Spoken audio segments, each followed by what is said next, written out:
상담의 문제를 위한 상담심리 초상담 개념 정리 반디클래스에 오신 여러분들을 환영합니다. 여러분, 상담자는 윤리적이어야 합니다. 비윤리적인 상담은 내담자에게 결국 더 큰 상처를 주기 때문이에요. 그래서 우린 상담 이론만큼 윤리 또한 꼼꼼히 공부해야 합니다. 하지만 그렇지 않는 경우가 더 많습니다. 왜일까요? 시험에 안 나오기 때문일까요? 여러분은 상담 윤리에 대해 잘 알고 있나요? 어떤 순간에도 내가 윤리적인 상담을 하고 있다고 확신하시나요? 만약 이 두 질문에 그렇다 라고 대답을 하셨다면 제가 감히 말씀드리겠습니다. 윤리 공부 다시 하셔야 돼요. 저는 앞으로 상담 윤리 편을 6화에 걸쳐서 진행을 할 예정입니다. 그렇게 다룰 게 많냐고요? 대답보단 질문으로 해볼게요. 중학교 여자아이를 상담하던 도중 이 아이가 원조교제를 하고 있음을 알게 되었어요. 그 이유를 묻자 아버지의 지속적인 도박과 폭력으로 인해서 집에 돈이 없기 때문이라고 이야기합니다.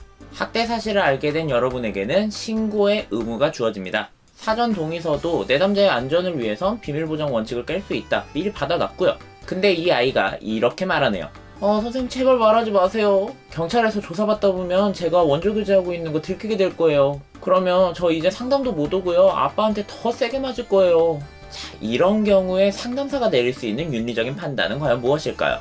여러분이라면 어떤 결정을 내리시겠나요? 단순히 상담 윤리로만 보자면 이건 내담자의 비밀보장 원리에 예외되는 상황입니다. 아동의 보호를 위해서 신고하고 적절한 보호 조치를 받을 수 있도록 해야 돼요.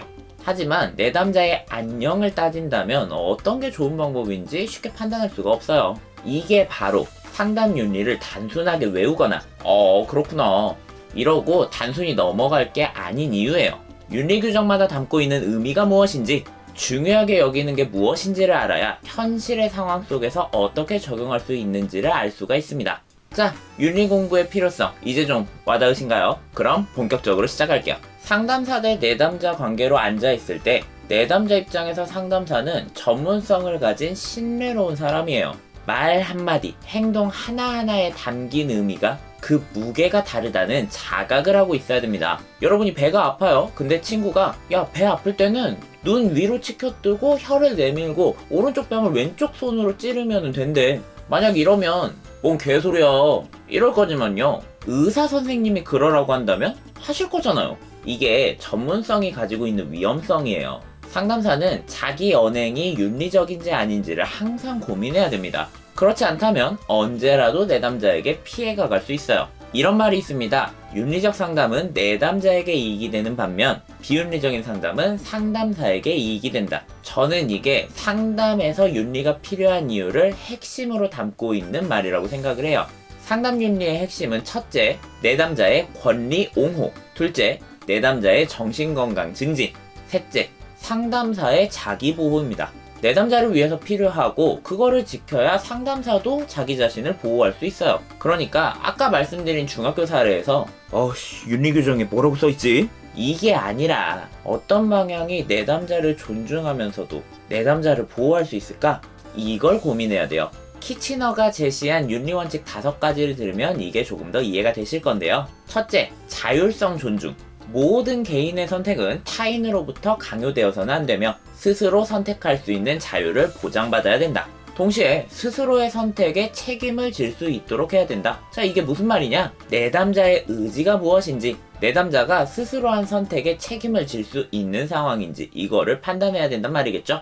둘째, 비유해성. 상담사는 내담자에게 해를 끼치지 않을 거라고 확신하는 그런 개입 방법만을 사용해야 합니다. 물론 상담 과정이 매번 기쁠 수만은 없어요. 하지만 모든 과정이 궁극적으로 내담자에게 도움이 되는 방향으로 갈 거다라는 판단 하에 해야 한다는 거죠. 이거 해볼까? 안 되네? 그럼 저거 해볼까? 이런 식으로 하면 아무리 결과가 좋더라도 비윤리적인 상담이다 라고 할 수 있어요. 셋째, 선의. 이 세상 모든 사람들이 좋은 의도를 가지고 행동할 수는 없어요. 하지만 사람을 대하고 그들의 정신건강을 논하는 상담사들, 이 사람들에게 남을 돕고자 하는 마음은 선택이 아니라 의무입니다. 기술만 아무리 뛰어나더라도 훌륭한 상담사라고 부를 수 없는 이유이기도 하죠. 넷째, 공정성. 모든 존재는 차별받지 아니해야 한다는 대원칙이에요. 이게 단순히 차별하지 않는다 이런 수준이 아니라 곤란을 겪고 있는 사람한테 어떻게 추가적인 서비스를 제공할 수 있지? 여기까지 생각하는 능동적인 인식이라고 보시면 됩니다. 다섯째, 충실성. 약속을 지키고 항상 진실해야 합니다. 상담관계는 신뢰를 바탕으로 맺어져 있기에 더더욱 그래야겠죠? 자, 그럼 윤리의 전체적인 틀을 잡았으니 다음 시간부턴 세부적으로 이게 어떻게 적용되는지를 알아보도록 할게요. 여러분들의 상담 공부가 반짝반짝하길 바라며 저는 여기서 인사드리겠습니다. 모두 안녕!